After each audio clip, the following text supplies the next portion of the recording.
பயிரிடுகிறீர்கள்? நெல், கம்பு, குதிரைவாலி போன்ற தானியங்களையும் பயிர் செய்கிறேன். காய்கறிகள் பயிர் செய்யலையா? செய்கிறேன். என்னென்ன பயிர்கள் செய்கிறீர்கள் காய்கறிகள்? வெண்டை, தக்காளி,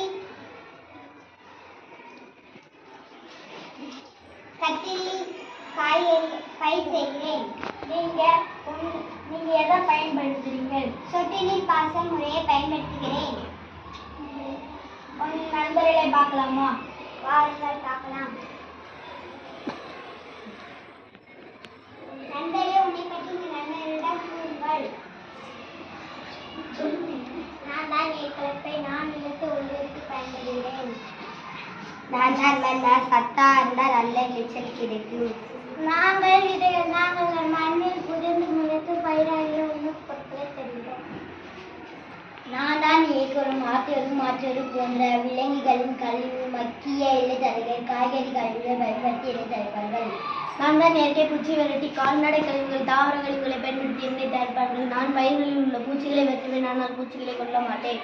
நான் தான் மண்புழு, நான் உழவனின் நண்பன். நான் மண்ணை விழுங்கி உமிழ்ந்து கொண்டே இருப்பதால் மண் மலமாகும், அதனால் மண் சத்துடையதாகும். நான் மண்ணை தோண்டி கொண்டே இருப்பதால் மண்ணிற்கு நல்ல காற்றோட்டம் கிடைக்கும். நாங்கள் நிறைய பேர் இருந்தால் அந்த மண் நல்ல மண்ணாகும். ஆனால் மண் நஞ்சுகி விட்டால் என்னால் உயிர் வாழ முடியாது.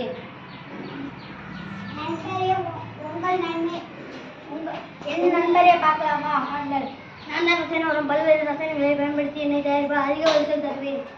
நான் தான் மண், எனக்கு அருகில் உள்ள மண்ணில் இதே ரசாயனம் உரங்கள் லிட்டர்கள் தொடக்கத்தில் விளைச்சல் நன்றாகத்தான் இருந்தது. ஆனால் போக போக மண் வளம் குறைந்துவிட்டது. நான் தான் பயிர்கள், மண்ணை நஞ்சாக்கினால் நாங்கள் எப்படி வளர முடியும்? மண்ணை கெடுக்கும் நீ எங்களுக்கு வேண்டாம், நாங்கள் இயற்கை உரத்தை பயன்படுத்திக் கொள்கிறோம். அதான் பூச்சி வெயிலை வைக்கும் பூச்சியை மண்பூச்சி தேன் போன்ற எங்களின் உழவின் நண்பன் மண்புழுவையும் அழித்து விட்டால் இதே தண்ணீர் தான் நஞ்சாகும். மண்ணில் தான் மண்ணும் நஞ்சாகும்.